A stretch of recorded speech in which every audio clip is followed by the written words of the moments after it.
Bonjour, je m'appelle Michael Korski, je suis réalisateur. Je suis autodidacte. J'ai commencé à faire des petites vidéos dans ma chambre avec des petites majorettes et la caméra de mes parents. Et donc je faisais des courses poursuites en stop motion. J'ai continué à faire des vidéos avec mes camarades de classe au collège. J'ai fait principalement des parodies de films.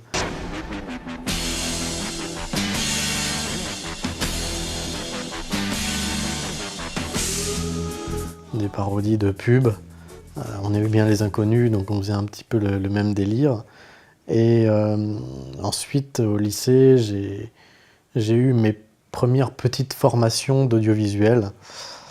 C'était le professeur d'allemand, je crois, qui aimait bien le cinéma, donc il nous a appris les petites bases très utiles, la règle des 180, les valeurs de plan, comment faire un montage, etc. Donc c'était les débuts. Et ensuite, au lycée, en fait, j'ai dû choisir une formation, ce que j'allais faire ensuite.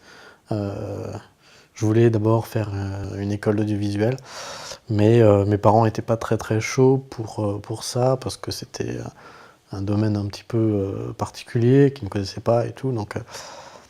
Donc je me suis orienté vers la mécanique et l'automatisme industriel, toujours dans l'optique de garder ce lien avec le cinéma, parce que c'était dans l'idée de faire l'animatronique.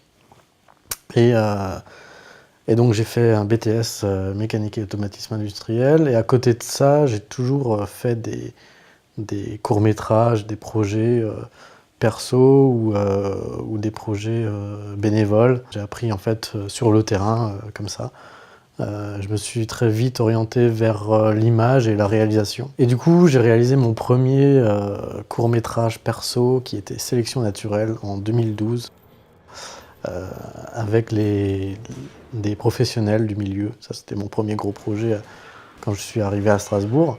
Et mon deuxième gros challenge après, c'était Le Messager, un thriller fantastique où il y a beaucoup d'effets spéciaux dedans.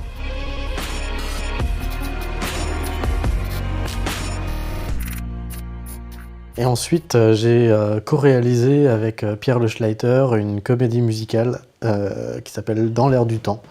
C'était une volonté de la part de tous les deux de faire une comédie musicale depuis très longtemps. Du coup, on a profité du concours, ce concours pour faire ce projet-là. Donc aujourd'hui, je suis salarié dans le domaine. Je travaille chez Kuhn, à Saverne, où je fais des vidéos promotionnelles des produits. Et en parallèle, j'ai créé ma société de production, Red Revolver, avec 3 autres associés. Donc on produit, on réalise des projets de séries et des web-séries pour la télévision et le digital. Et très récemment, on a sorti une nouvelle application mobile qui s'appelle Ligne de Ville, et qui est pour les usagers du tram. Il y a du contenu vidéo, texte, photos sur la ville principalement, avec donc des courts-métrages, des archives, de la série, des contes. Et en ce moment, je réalise des projets dans le cadre de Ligne de Ville, notamment Les 100 secondes, qui est une série en motion design. Et j'écris aussi plusieurs projets. Là, je suis en train d'écrire une série d'anticipation qui s'appelle Histoire fantastique d'un chauffeur ordinaire et un court-métrage de science-fiction dont le nom est encore à définir et qui a comme sujet principal la maladie d'Alzheimer. J'ai connu le Club Capital via Emmerich que j'ai rencontré au Kino Apéro. Donc Kino Apéro, c'est les kinotechniciens qui organisent ça, c'est des rencontres des techniciens dans l'audiovisuel. Et donc il m'a parlé du Club Capital. J'avais aussi vu des événements sur Facebook, des interventions qu'ils organisaient, notamment une intervention sur le droit d'image. Et donc j'y suis allé, j'ai appris plein de choses sur le sujet. Et voilà, donc j'ai rencontré aussi les membres.